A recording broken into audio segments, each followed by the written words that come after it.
Middlemarch, Book 8, Sunset and Sunrise. Chapter 81. Door de worst out dies nacht bestandig. Die Athmos nu Urquicht zu minen Fussen. Beginnest schon mit Lust, Michigan zu umgeben. Du regst die Worst ein kraftiges Beschließen. Zum Hoxen Dacian Immerfort zu streben. Faust, to Orthiel. When Dorothea was again at Lydgate's door speaking to Martha, he was in the room close by with the door ajar, preparing to go out. He heard her voice, and immediately came to her. "Do you think that Mrs. Lydgate can receive me this morning?" she said, having reflected that it would be better to leave out all allusion to her previous visit. "I have no doubt she will," said Lydgate, suppressing his thought about Dorothea's looks, which were as much changed as Rosamond's, "if you will be kind enough to come in and let me tell her that you are here. She has not been very well since you were here yesterday, but she is better this morning, and I think it is very likely that she will be cheered by seeing you again." It was plain that Lydgate, as Dorothea had expected, knew nothing about the circumstances of her yesterday's visit. Nay, he appeared to imagine that she had carried it out according to her intention. She had prepared a little note asking Rosamond to see her, which she would have given to the servant if he had not been in the way, but now she was in much anxiety as to the result of his announcement. After leading her into the drawing-room, he paused to take a letter from his pocket and put it into her hands, saying, "I wrote this last night, and was going to carry it to Lowick in my ride." When one is grateful for something too good for common thanks, writing is less unsatisfactory than speech. One does not at least hear how inadequate the words are. Dorothea's face brightened. "It is I who have most to thank for, since you have let me take that place." "You have consented," she said, suddenly doubting. "Yes, the check is going to Bulstrode today." He said no more, but went upstairs to Rosamond, who had but lately finished dressing herself, and sat languidly wondering what she should do next, her habitual industry in small things, even in the days of her sadness, prompting her to begin some kind of occupation, which she dragged through slowly or paused in from lack of interest. She looked ill, but had recovered her usual quietude of manner, and Lydgate had feared to disturb her by any questions. He had told her of Dorothea's letter containing the check, and afterwards he had said, "Ladislaw is come, Rosie, he sat with me last night, I dare say he will be here again today. I thought he looked rather battered and depressed." And Rosamond had made no reply. Now, when he came up, he said to her very gently, "Rosie, dear, Mrs. Casaubon is come to see you again. You would like to see her, would you not?" That she colored and gave rather a startled movement did not surprise him after the agitation produced by the interview yesterday, a beneficent agitation, he thought, since it seemed to have made her turn to him again. Rosamond dared not say no. She dared not with a tone of her voice touch the facts of yesterday. Why had Mrs. Casaubon come again? The answer was a blank which Rosamond could only fill up with dread, for Ladislaw's lacerating words had made every thought of Dorothea a fresh smart to her. Nevertheless, in her new humiliating uncertainty she dared do nothing but comply.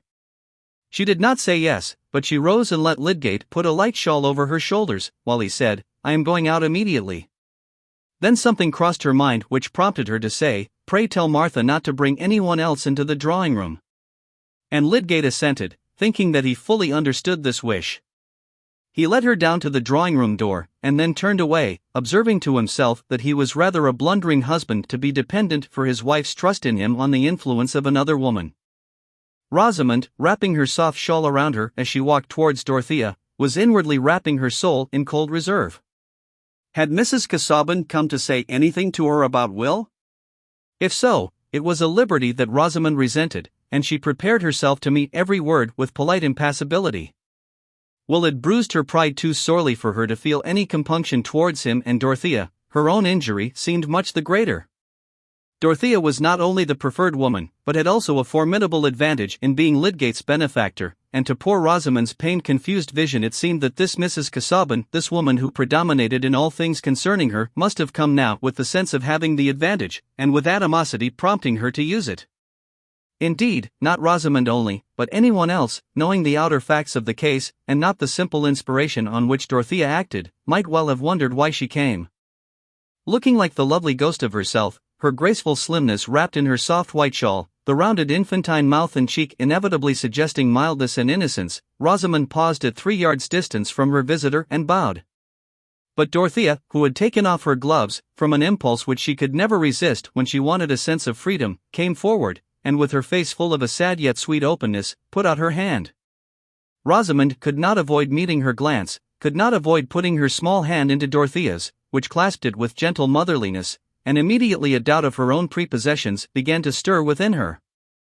Rosamond's eye was quick for faces. She saw that Mrs. Casaubon's face looked pale and changed since yesterday, yet gentle, and like the firm softness of her hand. But Dorothea had counted a little too much on her own strength. The clearness and intensity of her mental action this morning were the continuance of a nervous exaltation which made her frame as dangerously responsive as a bit of finest Venetian crystal, and in looking at Rosamond, she suddenly found her heart swelling, and was unable to speak. All her effort was required to keep back tears.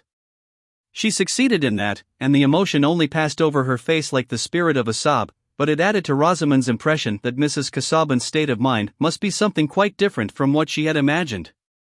So they sat down without a word of preface on the two chairs that happened to be nearest, and happened also to be close together, though Rosamond's notion when she first bowed was that she should stay a long way off from Mrs. Casaubon. But she ceased thinking how anything would turn out, merely wondering what would come. And Dorothea began to speak quite simply, gathering firmness as she went on. "I had an errand yesterday which I did not finish, that is why I am here again so soon. You will not think me too troublesome when I tell you that I came to talk to you about the injustice that has been shown towards Mr. Lydgate. It will cheer you, will it not, to know a great deal about him, that he may not like to speak about himself just because it is in his own vindication and to his own honor. You will like to know that your husband has warm friends, who have not left off believing in his high character. You will let me speak of this without thinking that I take a liberty?" The cordial, pleading tones which seemed to flow with generous heedlessness above all the facts which had filled Rosamond's mind as grounds of obstruction and hatred between her and this woman, came as soothingly as a warm stream over her shrinking fears. Of course Mrs. Casaubon had the facts in her mind, but she was not going to speak of anything connected with them. That relief was too great for Rosamond to feel much else at the moment. She answered prettily, in the new ease of her soul. "I know you have been very good. I shall like to hear anything you will say to me about Tertius." "The day before yesterday," said Dorothea, "when I had asked him to come to Lowick to give me his opinion on the affairs of the hospital, he told me everything about his conduct and feelings in this sad event which has made ignorant people cast suspicions on him. The reason he told me was because I was very bold and asked him. I believed that he had never acted dishonorably, and I begged him to tell me the history.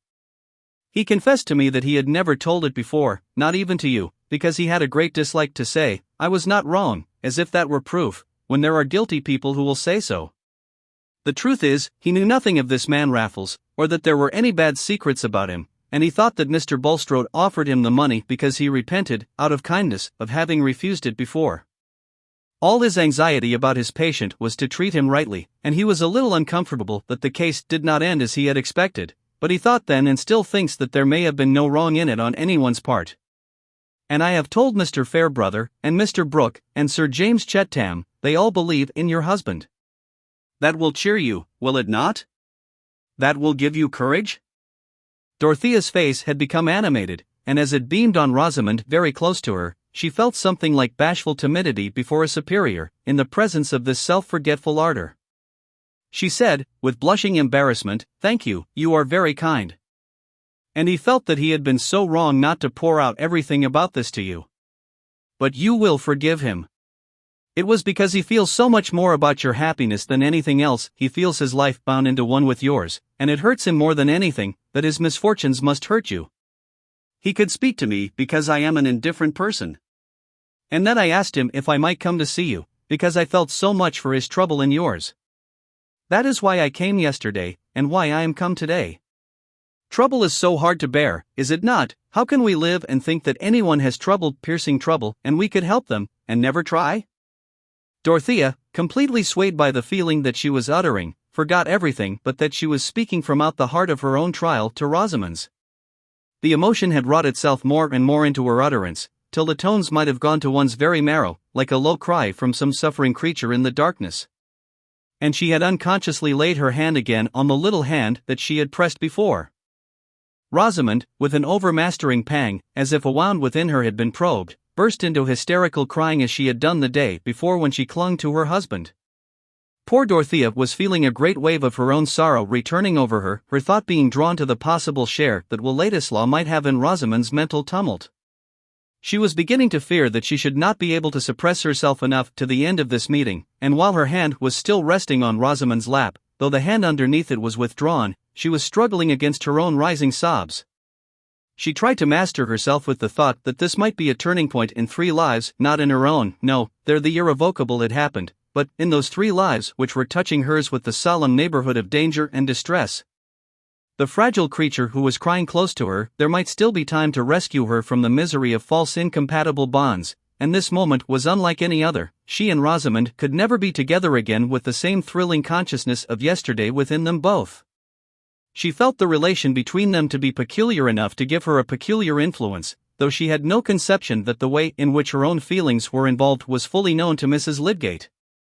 It was a newer crisis in Rosamond's experience than even Dorothea could imagine. She was under the first great shock that had shattered her dream world in which she had been easily confident of herself and critical of others, and this strange unexpected manifestation of feeling in a woman whom she had approached with a shrinking aversion and dread, as one who must necessarily have a jealous hatred towards her, made her soul totter all the more with a sense that she had been walking in an unknown world which had just broken in upon her.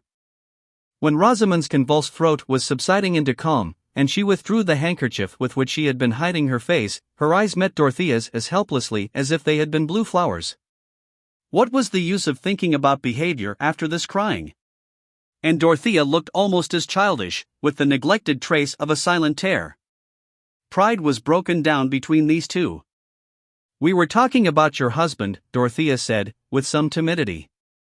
"I thought his looks were sadly changed with suffering the other day. I had not seen him for many weeks before. He said he had been feeling very lonely in his trial, but I think he would have borne it all better if he had been able to be quite open with you." "Tertius is so angry and impatient if I say anything," said Rosamond, imagining that he had been complaining of her to Dorothea. "He ought not to wonder that I object to speak to him on painful subjects." "It was himself he blamed for not speaking," said Dorothea. "What he said of you was, that he could not be happy in doing anything which made you unhappy, that his marriage was of course a bond which must affect his choice about everything, and for that reason he refused my proposal that he should keep his position at the hospital, because that would bind him to stay in Middlemarch, and he would not undertake to do anything which would be painful to you. He could say that to me, because he knows that I had much trial in my marriage, from my husband's illness, which hindered his plans and saddened him, and he knows that I have felt how hard it is to walk always in fear of hurting another who is tied to us." Dorothea waited a little. She had discerned a faint pleasure stealing over Rosamond's face. But there was no answer, and she went on, with a gathering tremor, "Marriage is so unlike everything else. There is something even awful in the nearness it brings. Even if we loved someone else better than those we were married to, it would be no use." Poor Dorothea, in her palpitating anxiety, could only seize her language brokenly. "I mean, marriage drinks up all our power of giving or getting any blessedness in that sort of love. I know it may be very dear, but it murders our marriage, and then the marriage stays with us like a murder, and everything else is gone. And then our husband, if he loved and trusted us, and we have not helped him, but made a curse in his life." Her voice had sunk very low. There was a dread upon her of presuming too far, and of speaking as if she herself were perfection addressing error.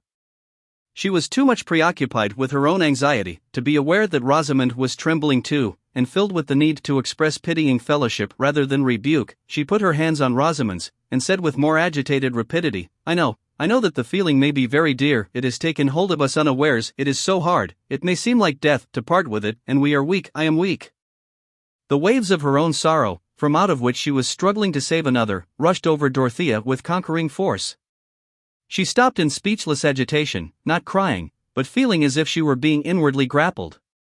Her face had become of a deathlier paleness, her lips trembled, and she pressed her hands helplessly on the hands that lay under them. Rosamond, taken hold of by an emotion stronger than her own, hurried along in a new movement which gave all things some new, awful, undefined aspect, could find no words, but involuntarily she put her lips to Dorothea's forehead, which was very near her, and then for a minute the two women clasped each other as if they had been in a shipwreck. "You are thinking what is not true," said Rosamond, in an eager half-whisper, while she was still feeling Dorothea's arms round her, urged by a mysterious necessity to free herself from something that oppressed her as if it were blood guiltiness. They moved apart, looking at each other. When you came in yesterday, it was not as you thought, said Rosamond in the same tone. There was a movement of surprised attention in Dorothea. She expected a vindication of Rosamond herself. He was telling me how he loved another woman, that I might know he could never love me, said Rosamond, getting more and more hurried as she went on. And now I think he hates me because you mistook him yesterday. He says it is through me that you will think ill of him, think that he is a false person. But it shall not be through me. He has never had any love for me, I know he has not, he has always thought slightly of me.